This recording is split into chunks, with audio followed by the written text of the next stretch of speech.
Welcome to Jane Austen July. Now, we've got a lot going on this month, including, obviously reading Jane Austen, reading nonfiction about Jane Austen, and I thought it might be fun to kind of talk about some of the retellings or the continuations and stuff like that, because those are also fun. Sometimes people can take something that is beloved, like Lizzie and Darcy or whatever, and turn it into its own trope. So, we all know the Cinderella trope. We all know a lot of those different things. The friends to more, the enemies to lovers, which is like Lizzie and Darcy, right? But sometimes someone's take on that, like Austen with the enemies to lovers thing, it kind of becomes its own trope because of how almost iconic. It feels really weird to use that word in relation to Austen, but it is kind of, the Darcy-Lizzie thing is kind of iconic. So, what can I say? But I thought it might be fun to look at some of the books that are out there, my favorites, ones that I might be interested in reading and want to know more about, all that good stuffness. And so I'm going to. This is not exhaustive. I grabbed the stuff off my shelves, plus I'm remembering a couple. I don't love everything that I've read that is, a retelling, a continuation, a fan fiction, but there's quite a few that I do, and some that really surprised me. So, was that my first sew of the night? I swear, my husband and his brother completely destroyed my speech patterns with their constant "so." I hear a helicopter. At this time of night, a helicopter usually means a life flight or an emergency situation of some sort. So let's just hope that whoever is there is doing well and ask the Lord to take care of them, right? Okay, so second sew. I don't know. I probably said it before.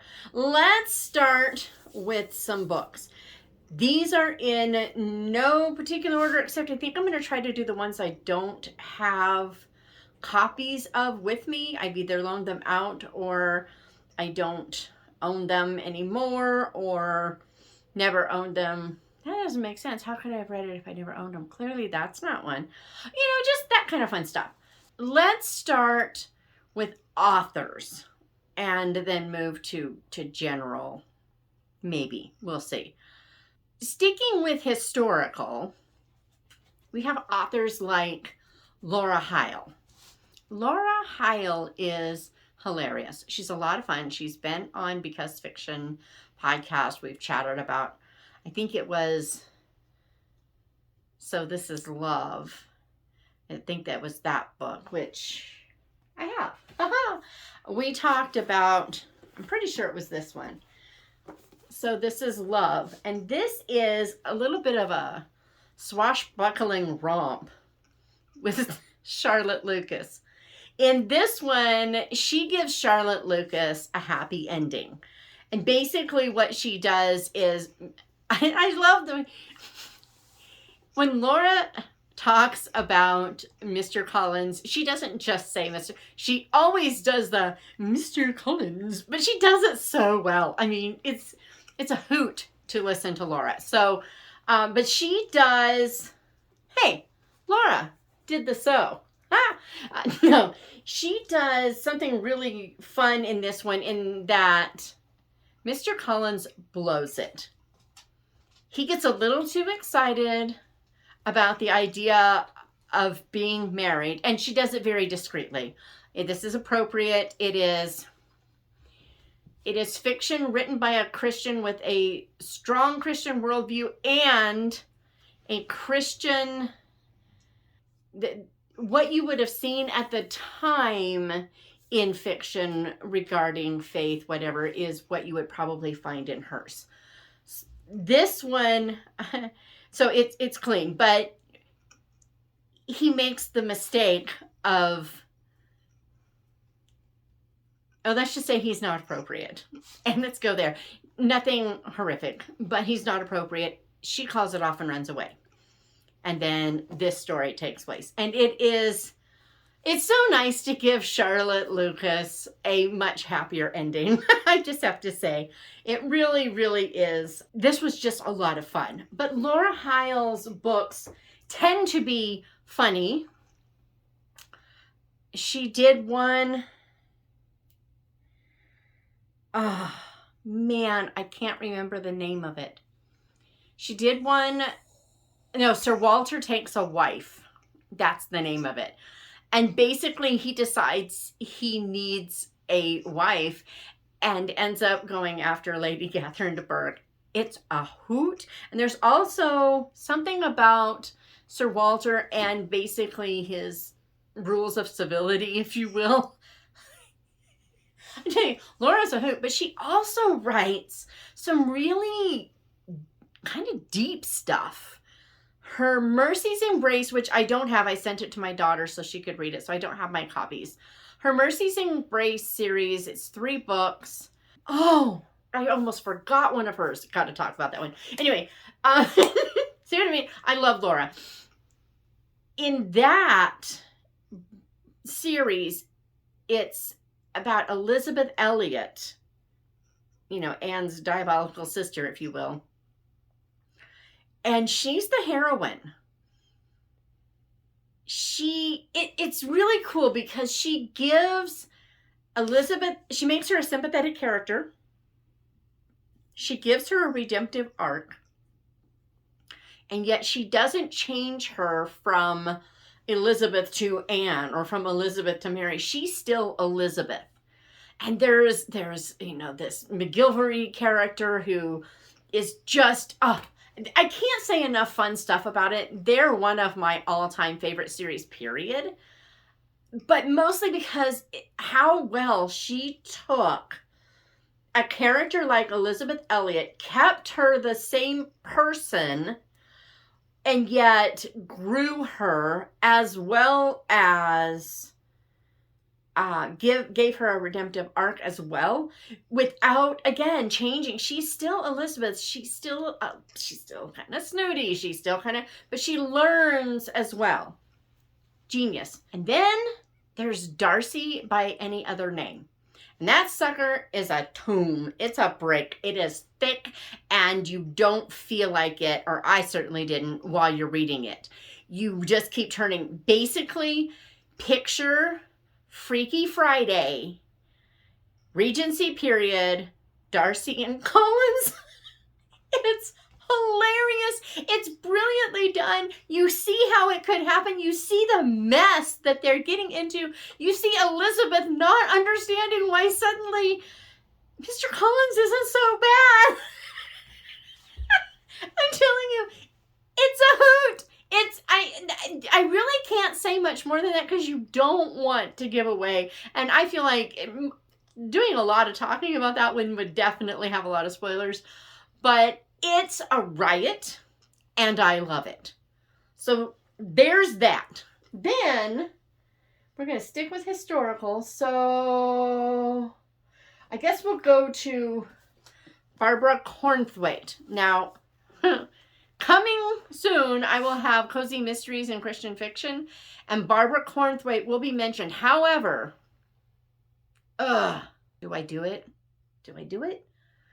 I will mention that if you like fiction that also has Austen referenced and as a natural flowing part of the story, without it being a retelling, then those mysteries, especially if you love mysteries, are for you. So those are the Wilchester mysteries, brought to book, written off, snuffed out.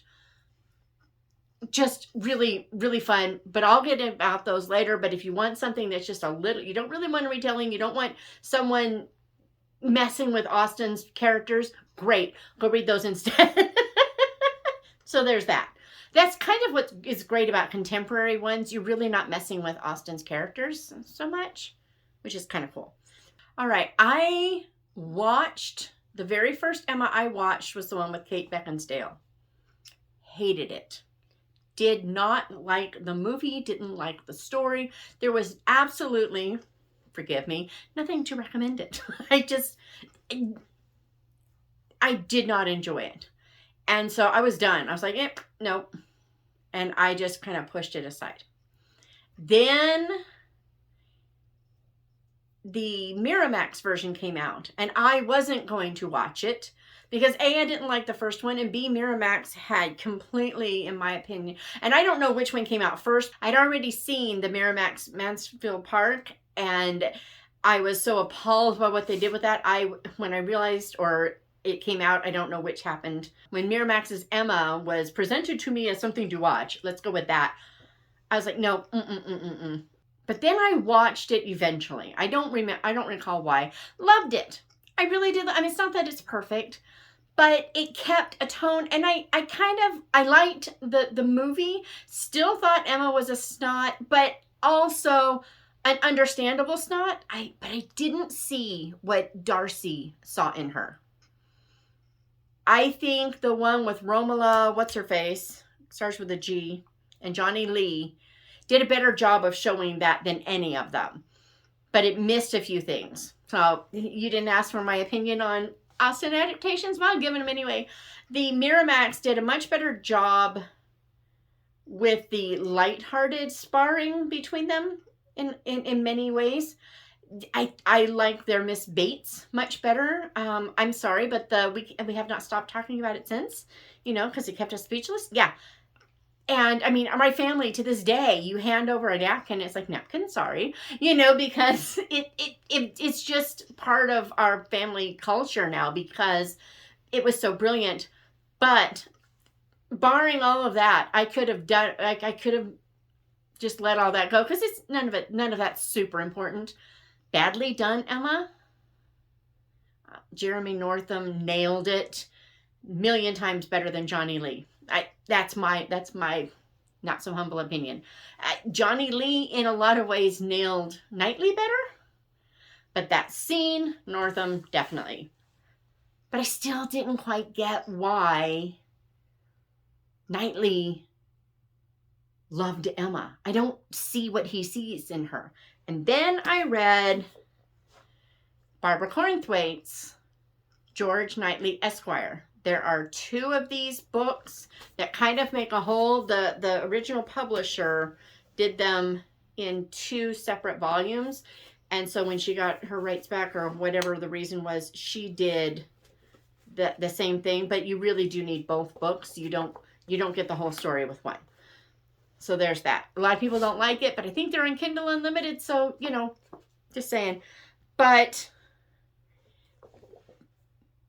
these books, again, it's Charity, Envieth Not, and Lend Me Leave.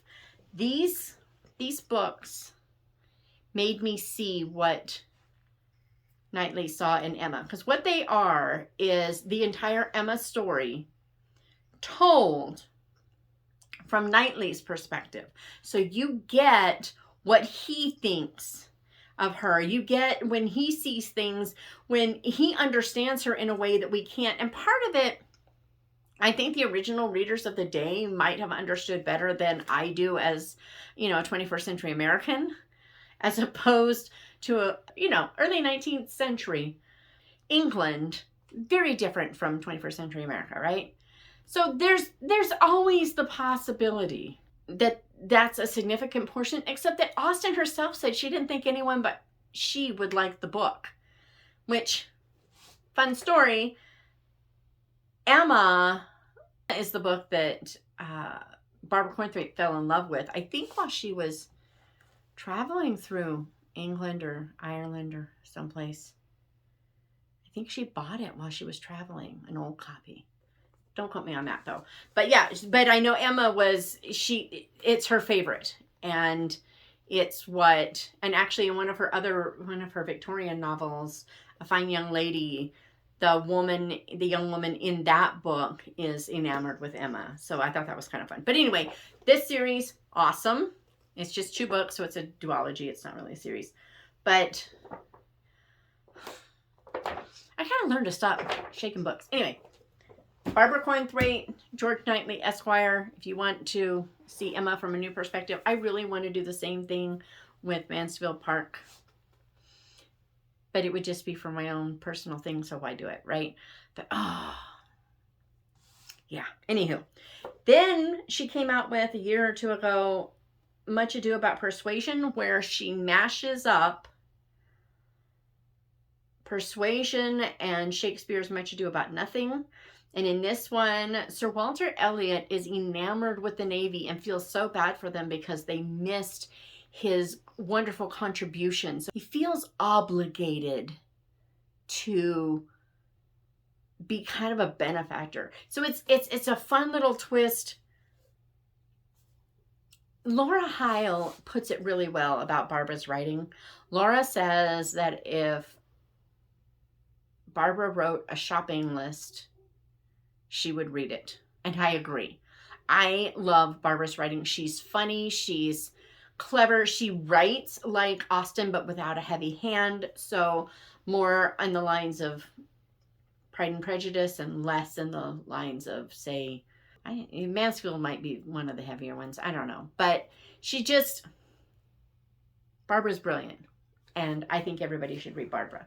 So for more of Laura and Barbara, plus a few others, there are 4 of these. There's a Very Austen Christmas, a Very Austen Valentine's, a Very Austen Romance, and then I think it's a Very Austen Noel. So 2 Christmas ones, a Valentine's one, and just a romance one. And they have several different authors that are always, air quotes, always in them. Robin Helm, Laura Hile, Wendy Sodas, Barbara Cornthwaite, and often Susan Kay or Mandy Cook. But they also will invite other authors in sometimes. I actually have a book in this one, in other novellas, so it's just a novella, but it's my continuation of Margaret Dashwood. What was her story? And so, but there's, these are chunkers because there's, let's see, 1, 2, 3, 4, 5. There are 6 in this one, and there are 6 in this one. I don't recall if there are 6 in all of them or not, but they have quite a few different ones. The authors are very different.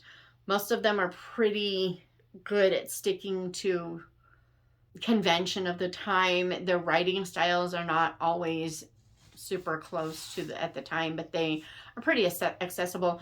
Robin Helm wrote, I think it might be in this one with Darcy and Lizzie married, and they're, Darcy is focused on something and Lizzie feels like they're kind of growing apart, and the lengths that they go to, that she goes to invest in her marriage rather than just let it become a, living 2 lives in the same enormous house. And that was, there were parts of it I had problems with, but it's just because me and my issues.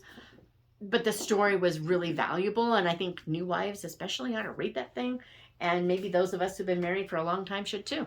I'm just saying. So those 4, they come out with one every few years, and I always look forward to it because I don't always read all of them, but I always read Laura's and I always read Barbara's, and buying the books are worth it for me for those. Let me think, in one of them, this one has John Knightley Wins a Wife. This one's Presence and Prejudice. I'm trying to recall. One of them's a Christmas mistletoe thing that's a spin-off, retelling, continuation, whatever you want to call, of Mansfield Park. And I think Edmund and Fanny's engagement, I think, if I recall correctly. So there are those.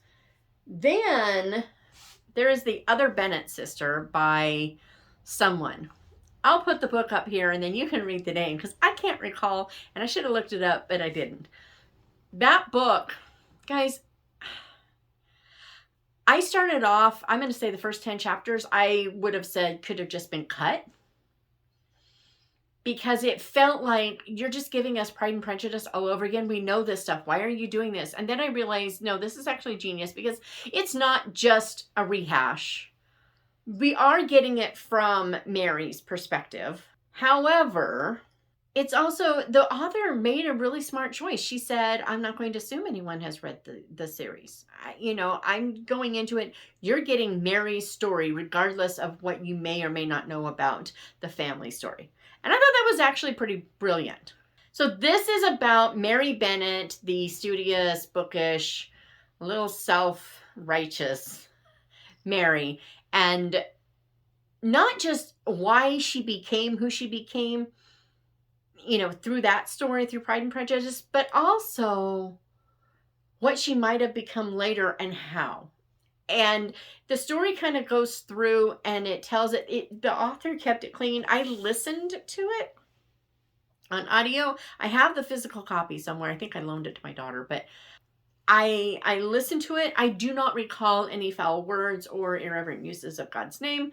There were no smutty scenes. It was clean. It felt like it could have been something that Austen wrote. The style isn't identical to Austen's, but it's familiar enough. It's not too modern all the time so that it feels like it could have been, a less mature or more mature, or something has happened in her life to slightly change how she writes maybe. But it was really good. I started off giving it 4 stars, and at some point I went back. Actually, I think it was just the other day, bumped it up to 5 stars because it earned it. It was uncommonly good for what it was. So I wish people would do more that well. I mean, My Charming Miss Dashwood, it's not even supposed to be on par with something like that. It's just a light novella, funny story about how maybe things could have gone for Marianne. This gal said, here is a character that we don't get a lot about, and I'm going to write a book. But, she gave us Mary Bennet's life for a significant portion of it, and all that girl went through, and the changes she decided to make, and what she had to do to make those changes. It was great. I'm just saying. Okay, then there was The Murder of Mr. Wickham. I think it's by Claudia Gray. I didn't keep the book. I think I gave it 3 or 4 stars. It was delightful in many, many, many, many ways. There were a few things that I didn't like, but basically the idea is that most of Austen's characters end up in one of the homes. It might be the Knightley's home. Most of the author's characters end up there for a dinner party, and Wickham shows up. And then Wickham is killed. I mean, the murder of Mr. Wickham. We know this. This is not a spoiler. And then trying to figure out who did it, how, where, why. There was a lot to love about it. There were a couple of things that didn't work for me. If I recall, that might have been the book where there was a relationship mentioned that Austen would never have put in a book. And I understand that this isn't an Austen retelling, so it doesn't have to be. But it felt like it didn't fit. But my biggest objection was how pathetic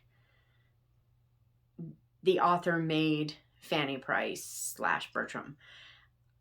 I understand not everybody likes Fanny, but really, you couldn't blink without Fanny being too weak to do this, too, pretty much insipid to function as a human being. It was so annoying. And then, after annoying me with that, and I still think I gave it 4 stars. Why did I give it 4 stars? Because that really annoys me. But on top of that, there was, this is mainstream fiction.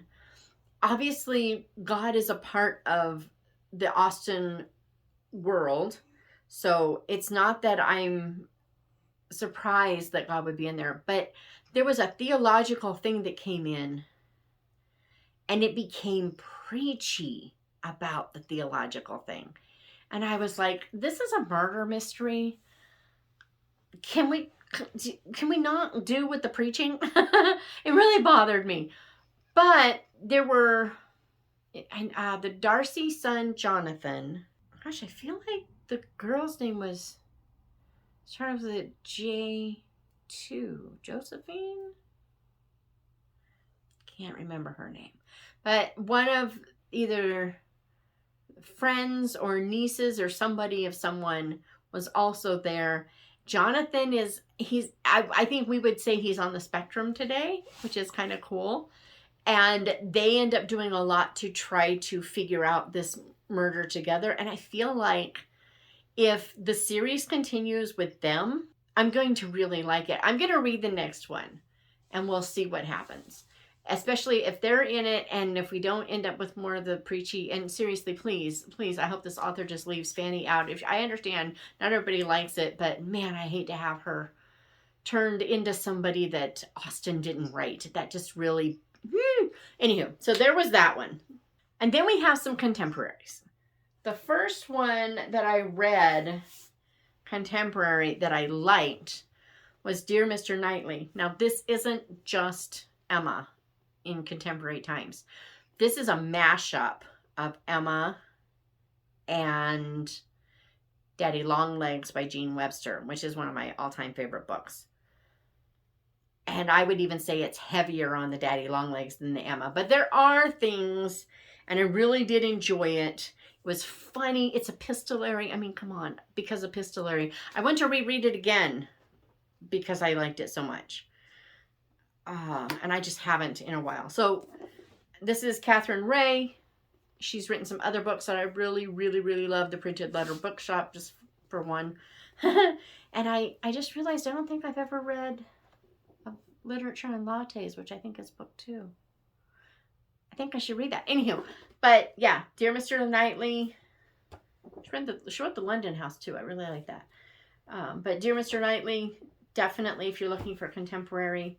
And then I have not read this book. It's Lizzie and Jane. I suspect it's got something to do with, I haven't even read the back. I suspect it has something to do with Pride and Prejudice. I just don't know what, but there's this one, and I think there's like one more maybe. So there's that. And finally, I only have one here. It's actually been recovered, I think, but this is Persuade Me, and there is a sequel, Persuade Me Not. This is persuasion, contemporary persuasion in the bush country of Australia.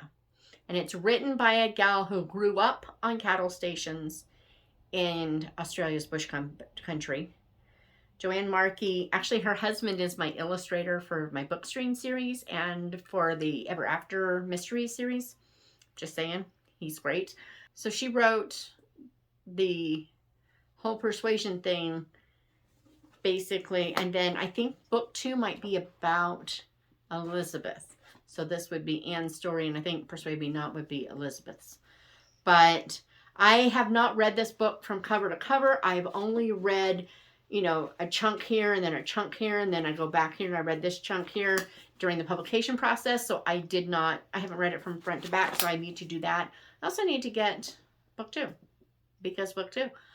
But if you're looking for something that is contemporary and you want something a little different, she knows Australia, she knows the outback, and she has family that, I mean, her parents still live, not outback, bush country, but her parents still live there. So they read every word of the book to make sure that the language and everything, you know, Joanne's been in Ohio for the last 17 years or whatever. She can miss and, you know, forget which is which. She assumed she could. And so just to be sure, she made sure that everything was still accurate and correct. And if you want to know why there's a piano in a tree, you've got to read the series. Just saying. Those are just some. There are lots and lots and lots that I would like to read. One of them I just ordered. I hope it's good. Someone tell me that it's good. Godmersham Park by... don't remember her name. I'm looking forward to that one too, because it looks like it might be interesting. It would be about Jane's friendship with the governess. It's mostly about their friendship and everything. And it sounds to me like it's not even much of a romance, which is like, I'm right up my alley. So I'm hoping that's going to be good. please tell me if I should like bump it up on the thing or just leave it for when I'm in the mood for Austen, because, you know, I'm just saying. But that's what I've got. There's so many more. There are so many more.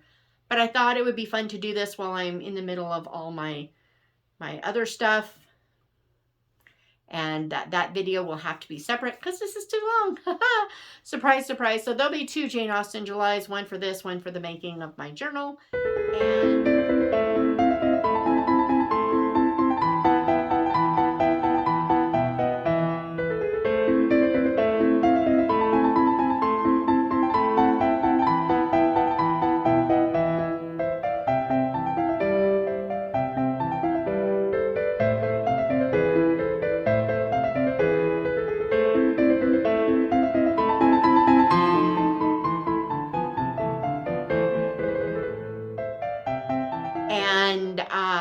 But I would love to know what retellings, what continuations, etc., inspirations, if you will, you like that maybe I haven't read, because, yeah.